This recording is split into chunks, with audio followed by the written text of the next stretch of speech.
بسم اللہ الرحمن الرحیم۔ السلام علیکم۔ روزانہ واقعات سننے کے لیے اس چینل کو سبسکرائب کریں۔ ایک شخص کو بھوت تابع کرنے کا شوق تھا۔ وہ کسی استاد کے پاس گیا۔ اس نے کہا کوئی شخص مرے تو اطلاع کرنا، پھر بھوت تابع کرنے کا عمل سکھاؤں گا۔ ایک شخص مرا تو اسے دفن کر دیا گیا۔ اس شخص نے استاد کو اطلاع دی۔ استاد نے کہا آج رات عمل سکھاؤں گا۔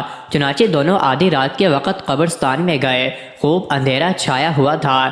تازہ قبر کی مٹی ہٹائی اور لاش کو سامنے رکھا جو کہ کفن میں لپٹی ہوئی تھی۔ استاد نے اس شخص سے کہا تم اس کے قدموں میں بیٹھ جاؤ، میں سرہانے بیٹھتا ہوں۔ پہلے تو یہ شخص خوفزدہ ہوا، پھر ہمت کر کے لاش کے پیروں میں بیٹھ گیا۔ استاد سرہانے بیٹھا۔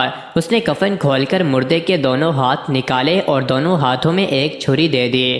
اس کے بعد منتر پڑھنے لگا۔ تھوڑی دیر بعد لاش میں حرکت پیدا ہوئی۔ پاؤں میں بیٹھا ہوا شخص ڈرنے لگا، لیکن استاد نے اشارے سے ہمت دلائی بیٹھے رہو، ڈرو مت۔ مگر لاش اپنی دونوں کوہنیوں کو ٹیک لگا کر اٹھتی ہوئی معلوم ہوئی تو وہ ڈر کے مارے کھڑا ہوا اور اچھل کر قبر سے باہر آ گیا۔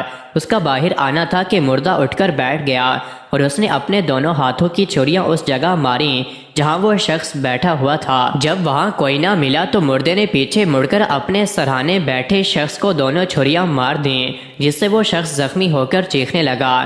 یہ تماشا دیکھ کر وہ شخص بھاگا اور ذرا رک کر پیچھے کی طرف دیکھا کہ مردہ کفن پہنے اور دونوں چھریاں ہاتھ میں اٹھائے دوڑا چلا آ رہا ہے اور کہتا جاتا ہے میں نے اپنی بھیٹ لے لی اور اس آدمی کو مار ڈالا ہے، اب میں تمہارا تابع ہوں۔ اس نے بھاگتے ہوئے جواب دیا خدا کے لیے واپس جا، تجھے تابع بنانے کی مجھے ضرورت نہیں ہے۔ مگر وہ مردہ برابر دوڑتا رہا۔ کسی بزرگ کی درگاہ کے پاس ایک حجرہ تھا، اس میں ایک سید صاحب رہتے تھے۔ اس نے شاہ صاحب کو آواز دی، انہوں نے دروازہ کھولا۔ جب یہ شخص اندر گیا تو دروازہ اندر سے بند کر لیا۔ اتنی دیر میں مردہ بھی پہنچ چکا تھا۔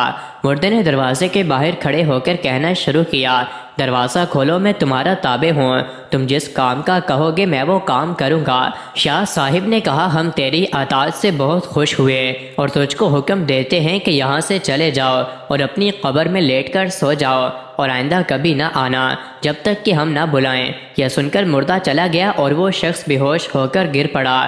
10 گھنٹے بعد ہوش آیا۔ ہوش میں آنے کے بعد وہ کئی مہینے بیمار رہا۔ اس کے بعد انہوں نے بھوتوں کو تابع کرنے کا شوق ترک کر دیا، مگر قبر کے بھوت کا خوف ساری عمر اس پر طاری رہا۔ مزید ایسی ہی ویڈیوز کے لیے چینل کو ضرور سبسکرائب کریں۔